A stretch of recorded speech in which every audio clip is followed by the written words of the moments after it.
Secret Agenda Music.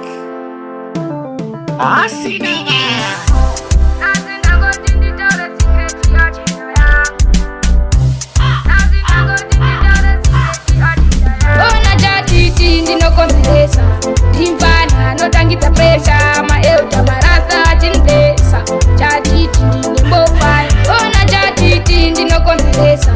timpana notangita pressure ma eu tamarasa chindesa chatiti ndimbopai ndotoraramira chesi yafaya paya kusvika ndakwegura ndiri mupana imi musateerera zvakaoma inini ndangoshingira saka ndati kwaiva kutara zvamatemati hakuna chemahara wotoshanda ukapavhura vamwe vopavhara bona chatiti ndinokonzeresa timpana notangita presha maeuta marasa chinresa chatiti ndinembofai bona chatiti ndinokonzeresa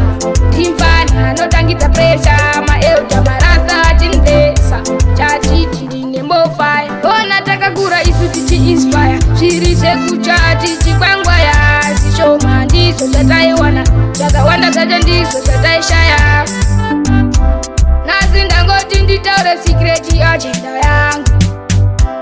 nhasi ndangoti nditaure secret agenda yangu ona chatiti ndinokonzeresa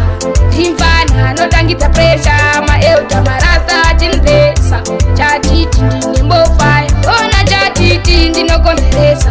timpana notangita presha maeuta marasa chinresa chatiti ndinembofai ndotoraramira chesi yafaya paya kusvika ndakwegura ndiri mupana imi musateerera zvakaoma inini ndangoshingira saka ndati kwaiva kutara zvamatemati hakuna chemahara wotoshanda kuti uwane tora ukapavhura vamwe vopavhara ona chatiti ndinokonzeresa